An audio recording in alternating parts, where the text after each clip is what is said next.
जी बिस्मिल्लाहिर्रहमानिर्रहीम। Dear viewers, अस्सलामु अलैकुम। मेरा नाम है डॉक्टर मोहम्मद यूनस और इस वक्त आप देख रहे हैं मेरा यूट्यूब चैनल।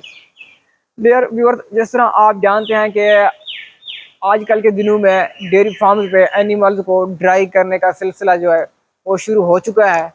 तो आज के इस वीडियो में हम इस ड्राई पीरियड से मुतालिक ही डिस्कस करेंगे कि ये जो ड्राई पीरियड है ये असल में है क्या, इस ड्राई पीरियड का मकसद क्या होता है, इसका जो नॉर्मल दौरानिया है वो कितना होना चाहिए, और ख़ास कर जब आपने एनिमल्स को ड्राई करते करते वक्त जो ड्राई ट्यूब्स इस्तेमाल करनी है उनमें आपने किन किन बातों का ख्याल रखना है।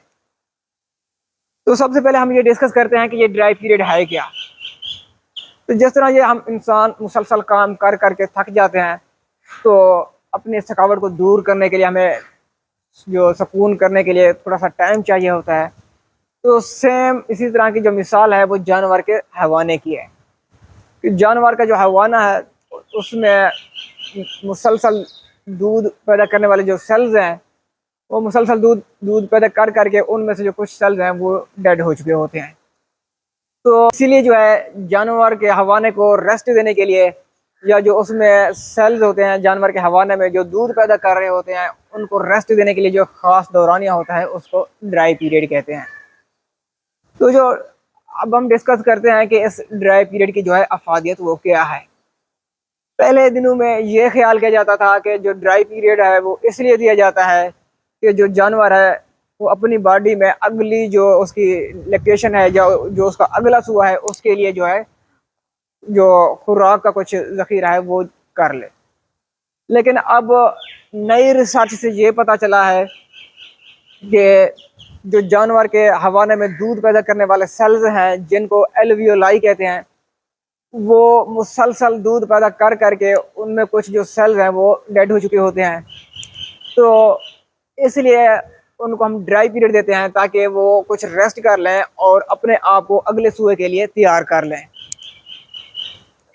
और जब जानवर ड्राई पीरियड के बाद नए सूए में आता है, बच्चा देता है, तो जो उसके पुराने सेल्स थे जिन्होंने पिछले सूए में दूध दिया था, एक तो वो एक्टिव हो जाते हैं और दूसरा इसके साथ साथ कुछ नए सेल्स भी बनते हैं हवाने में जिन्होंने दूध पैदा करना होता है। तो इसीलिए जो है जानवर के हर पिछले सूए की निस्बत अगले सूए में दूध जो है वो ज़्यादा होता है, क्योंकि जब जानवर ने बच्चा दिया था तो उसके हवाने में दूध पैदा करने वाले कुछ नए सेल्स भी बनते हैं।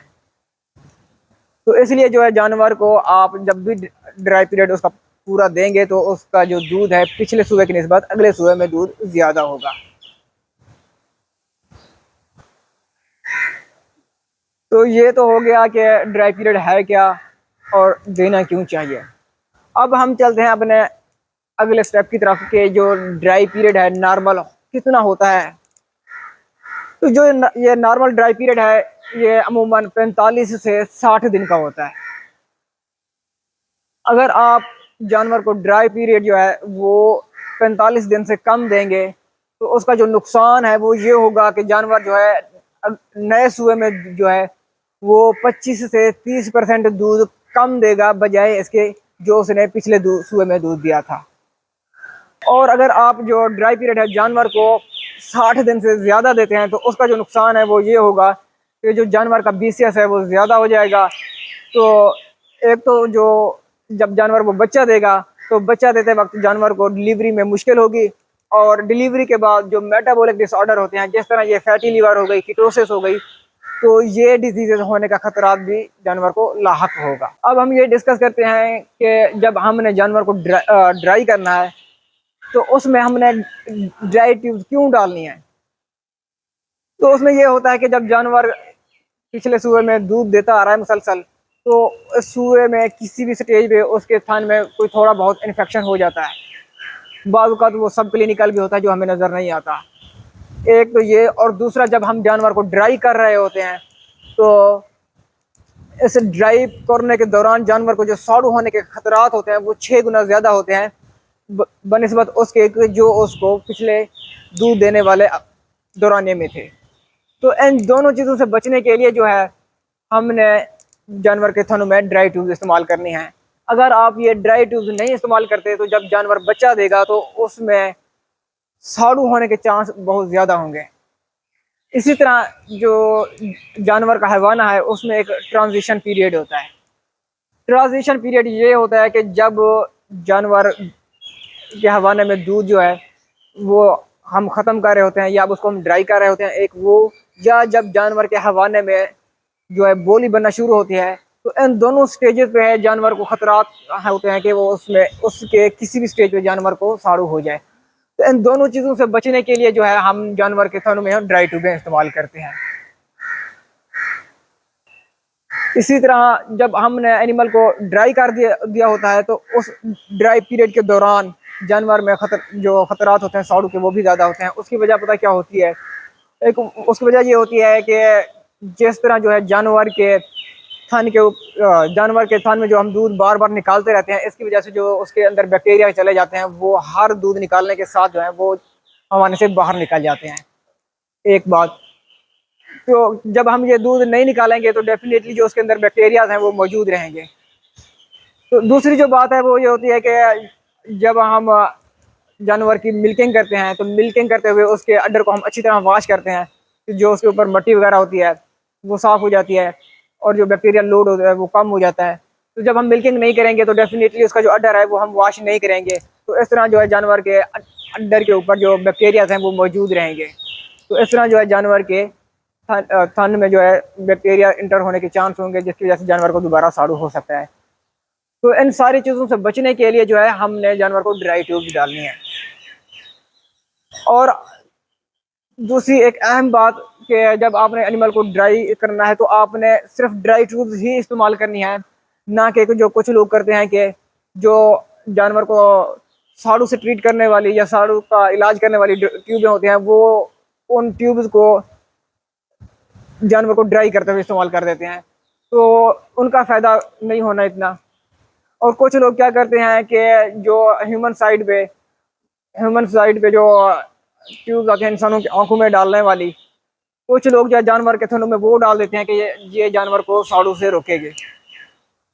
तो ना तो आपने वो साड़ू को ट्रीट करने वाली ट्यूबें इस्तेमाल करनी है और ना ही आपने वो ह्यूमन साइड वाली जो ट्यूब हैं वो इस्तेमाल करनी है। सिर्फ और सिर्फ आपने ड्राई ट्यूब्स ही इस्तेमाल करनी है, क्योंकि जो ड्राई ट्यूब्स हैं इनके अंदर एंटीबायोटिक्स जो डाली हुई होती हैं वो बहुत ही हैवी कंसंट्रेशन में होती हैं।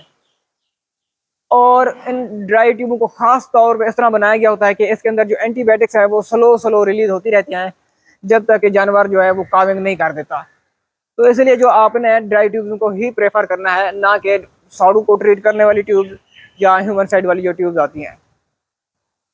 अब हम ये डिस्कस करते हैं कि हमने ऐसी जो ड्राई ट्यूब्स की सिलेक्शन करनी है वो किन चीज़ों की बेस पे करनी है।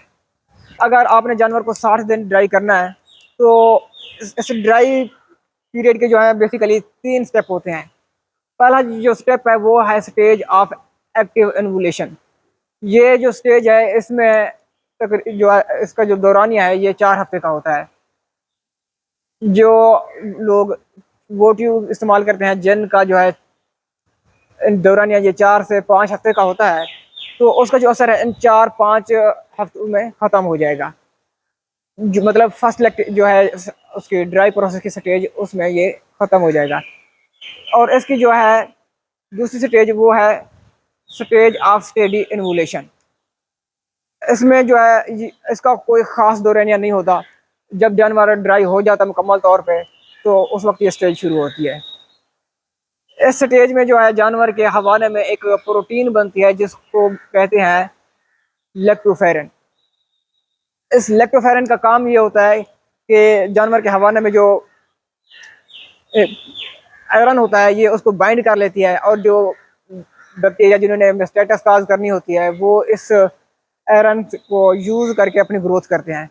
तो ये जो लेक्टोफेरिन है क्योंकि इसने उस आयरन को बाइंड कर लिया होता है, उन बैक्टीरियाज को ग्रो करने के लिए आयरन नहीं मिलती तो जानवर को साड़ू नहीं होता। मतलब कि पहली जो स्टेज थी वो 30 दिन की वो ड्राई ट्यूबें इस्तेमाल करने से पूरी हो गई और जो दूसरी स्टेज थी वो इस लेक्टोफेरिन की वजह से कवर हो गई।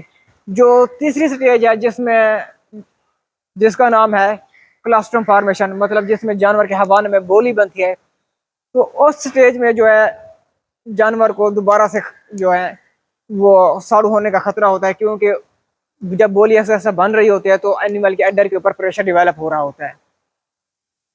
तो ये जो स्टेज है, स्टेज ऑफ क्लास्ट्रम फॉर्मेशन, ये कम से कम 15 दिन की होती है। और ख़ास तौर पे जो आखिरी 4 दिन होते हैं ये बहुत ज़्यादा ज़रूरी होते हैं। उसमें ये होता है कि जानवर के हवाले में आखिरी 4 दिनों में क्लास्ट्रम जो है वो बहुत ज़्यादा बनता है। अब जो आपने ऐसी ड्राई ट्यूब्स डाली थी जो कि 30 दिनों के असर वाली थी, वो 30 दिनों में ख़त्म हो गई, लेकिन जो आखिरी ये स्टेज है जो कि 35 दिन के बाद बात शुरू होती है, तो इस स्टेज पे उस 4 हफ्ते वाली या पूरा 5 हफ्ते वाली ड्राई ट्यूब का असर नहीं होना। तो आपने इसलिए वो ट्यूब सिलेक्ट करनी है जिसका जो असर है कम से कम 60 दिन हो, क्योंकि जो आखिरी 15 दिन वाले हैं, 15 दिन है क्लास्ट्रम फॉर्मेशन के, इसको भी आपने कवर करना है, क्योंकि कुछ इन्फेक्शन जो हैं वो इस क्लास्ट्रम फॉर्मेशन के दौरान भी होते हैं। तो जब भी कोई मार्केटर आपके पास आता है तो आप उससे पूछ लें कि जो आपकी ये ड्राई ट्यूब है इसका जो विथड्रॉल पीरियड है वो कितना है। तो हर मार्केटर डेफिनेटली अपने प्रोडक्ट के बारे में बेहतर जानता है कि इसका जो विथड्रॉल पीरियड है वो क्या है, चाहे वो 30 दिन है या वो 60 दिन है। तो आपने अब सिलेक्ट खुद करना है, जो ट्यूब है वो आपने प्रेफर करनी है।